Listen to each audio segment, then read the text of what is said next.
Welcome to another episode of Run with Skizzers. In this episode, we're going to talk about why it may be a good idea if you're looking to buy your first axe to get an expensive one. There's a lot of options and a lot of videos out there recommend buying a cheap or an intermediate axe. Now, there's nothing wrong with those. As far as intermediate axes go,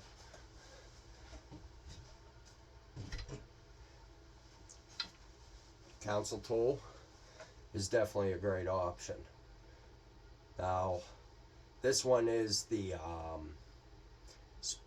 what do they call that? The sport utility axe. I just polished the head. When I got it, it looked like this one. This is the felling and splitting axe, and this is just the Collins FSS boys axe. Both great. The price is right. I think this one was $75 and the boys axe was right around $60 delivered. Now the boys axe, being it was FSS, I did have to pay shipping on that. But definitely great tools, good work axes. Especially if you're in the tree cutting business, this is a good axe to carry if you're a sawyer. It'll go through anything without a problem. Very hard steel, holds an edge perfect. Really, it's an unbelievable axe, but you have to tune it up, and that's why this episode is focusing on maybe looking into getting an expensive axe as your first axe, which is what I did. My last episode, I talked about how big of a piece of crap these are. This is a gransfors bruks Scandinavian forest axe, which is basically same thing as the boys axe.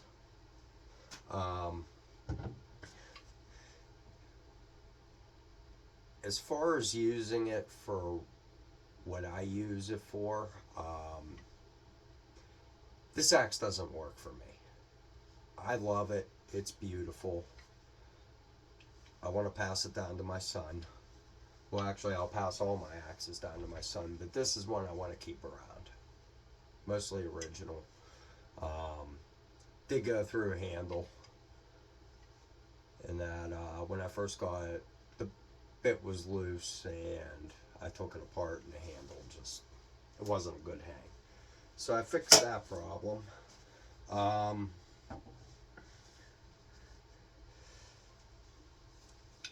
This axe here, no issues. Definitely one of my favorites. But like I said, it's what you use it for. Like this axe I carry in an axe scabbard, and I take it with me when I'm cutting trees with saws, you know. You're not going to cut a tree down with this. At least I'm not. I'm too lazy to do that shit. But the gransfors, as far as if you're a bushcrafter or if you have a camp, this is honestly the perfect axe. It cuts great. It splits good. And it's out of the box like that. You don't have to do anything to this axe. You could literally take it out of the box and it's shave sharp. For the most part, it's perfectly usable. Where the council tool axe, yeah, it was sharp, but it wasn't shave sharp. And if it wasn't for me having this as my first axe, I would have thought this thing was awesome when I got it, you know? Basically where I'm getting at is if you buy a good axe as your first axe, you can make the cheapest axe into a fantastic axe. It just gives you a standard. Like when you pull this out of the box, it's like, wow, I never knew an axe should be that sharp. And for different applications, you don't want them sharp. This splitting axe, for instance, this definitely is not shave sharp. Now, it will cut you. I'd say it's razor. The blade doesn't reflect any light at all when you look down the edge of it. So, it's got a good edge.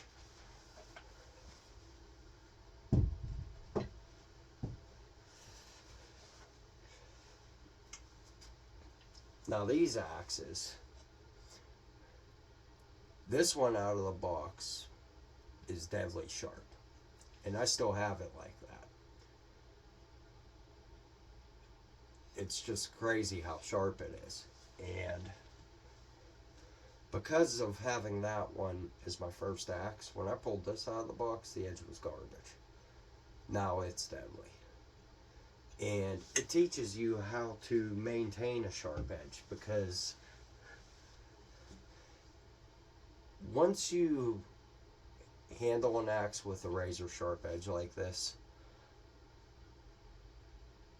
you're not going to want anything less. Sharpness is what cuts wood, you know, and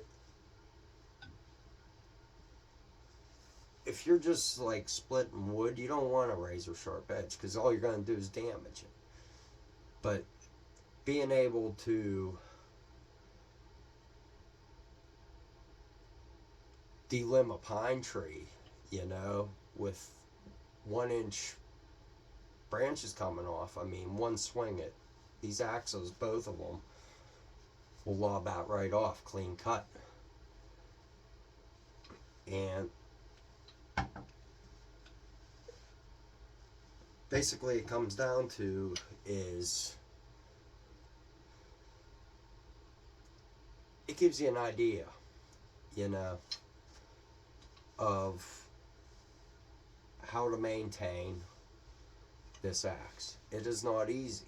And when I first got this, I did chip the blade. I hit the ground with it, and knowing the way that edge should be and the way this axe was profiled with that edge, it was actually really easy to learn how to sharpen it, you know. And I bounced back and forth between stones and fancy sharpening rigs and stuff, and I found out the stones work just fine. That's all I use on axes. I don't use my knife sharpening stuff, you know. And honestly, the axes, I get them sharper than I can get my own knives. But it's just an opinion. Maybe this video can steer somebody in a totally different direction, you know. A lot of people say they don't know how to swing an axe. Well, it's not rocket science. Cavemen have done it, you know. The biggest thing about handling an axe is don't hurt yourself. Who gives a shit if you break the handle, you know, or hit the ground? Don't worry about it. You can fix anything. It's a chunk of metal attached to a piece of wood, you know. And for $200, it'll teach you how to handle it, you know. It'll make you be careful about overstrikes, you know, so you don't break the handle. But if you do, going with an expensive axe, all these manufacturers that make this handmade shit, they all make their own handles. And they're all made in the same facility. So if I broke his handle, I go online, order a gransfors bruks Scandi handle. Chances are, you ain't going to have to do much to hang it. You know, it's not like you're going to go to the hardware store and buy a handle. Where these, you can order them from Council Tool, but it's basically a hardware store handle. You know? And honestly, if this one broke, I'd probably change the design of the handle. I think this one I'd want a straight handle on, you know? And you have to have some skill to do that, you know? Like, it is a cheap axe to buy initially, but if you have problems, you got your work cut out and you got to learn stuff you may not have the tools or knowledge to do. Where this thing here, I know if you watch Wrangler Star, he did an axe hang and he barely had to do anything. You could do this in your living room and rehang this axe. You know, it's really a catch-22. You know, it's just, do you want to spend a ton of money and get a good axe, or do you want to save some money and get a decent axe, but it's not going to be up to any kind of real standards, you know? I mean, don't get me wrong, I love these council tools. This is my favorite axe I have, you know? And I like it better than this one, but if it wasn't for having this one, you know, I wouldn't have had an idea of what an axe should be to perform good, you know? But like I said, it's just a matter of my opinion. None of you guys have to listen to it, you know? But to me, I don't feel I went wrong with buying an expensive axe. You know, I made my mistakes with it and I learned from them. But it was really so simple, you know? This little hatchet here, this is a vintage Craftsman. And at one time it had a hammerhead out the back and it wasn't bearded. It had a nail puller in it and I cut all this out. You can probably tell the edge is still a little rough. It's work in progress. But I made it into a tomahawk. And the handle was all eaten out on it. Like real bad. And I went to Ace Hardware and bought a hatchet handle. Now, I probably have 3 hours in from start to finish hanging this handle, because it was my first one. I wanted to do it right.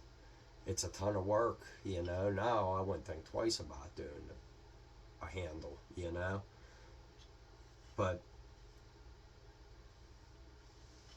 it would have been damn near impossible had I not rehung this one.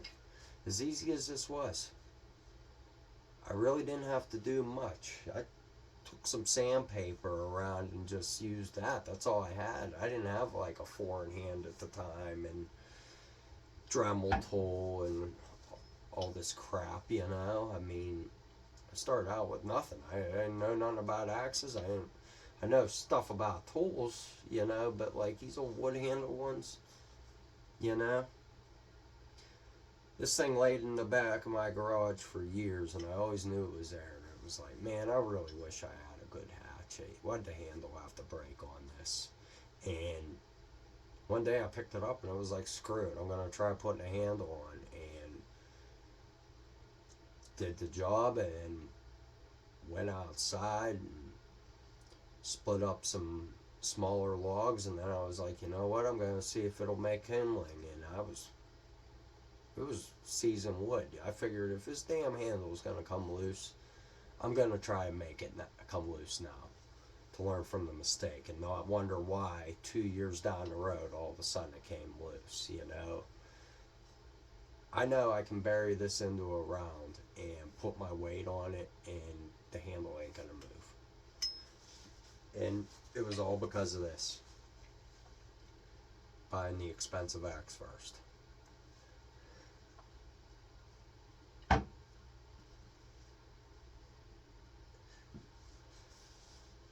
Like I said, though, it's a matter of opinion. You know, I'm not going to try and sway you either way. I mean, you could go out and buy a $20-some or $30-some Collins axe. I've had them. And honestly, they're a great axe, but out of the box, you couldn't cut a stick of butter with it, you know? And it's like, if you go and buy that, you got to tune them, you know? And I learned different ways of tuning my axes, you know? This is a natural handle. This one isn't. You know, I burned this handle, and the reason I did, I don't know if it matters. I'm not a big believer in grain orientation, but if you look at this grain orientation, it sucks. It's horizontal, and when you burn the outside of wood, it makes it harder. Now, it'll make it more brittle. You won't get the snap and the flex out of it. But with the grain being the way it was, I figured, you know what, it couldn't hurt to harden up the outside of this a little bit. And plus, while it's hot, take out linseed oil, and it takes about maybe a half hour, and you just keep applying it. And when the handle's warm, it just soaks that stuff in like crazy, you know. But when you're done, it turns into almost like furniture grade wood. It's amazing. It's smooth, but it has good grip to it, you know. This axe, it took me 2 years to get that feeling, you know. Just having natural hickory, you know. But I hope you got something out of this video, and if you like running with scissors, be sure to like, share, and subscribe. Have a good one, guys.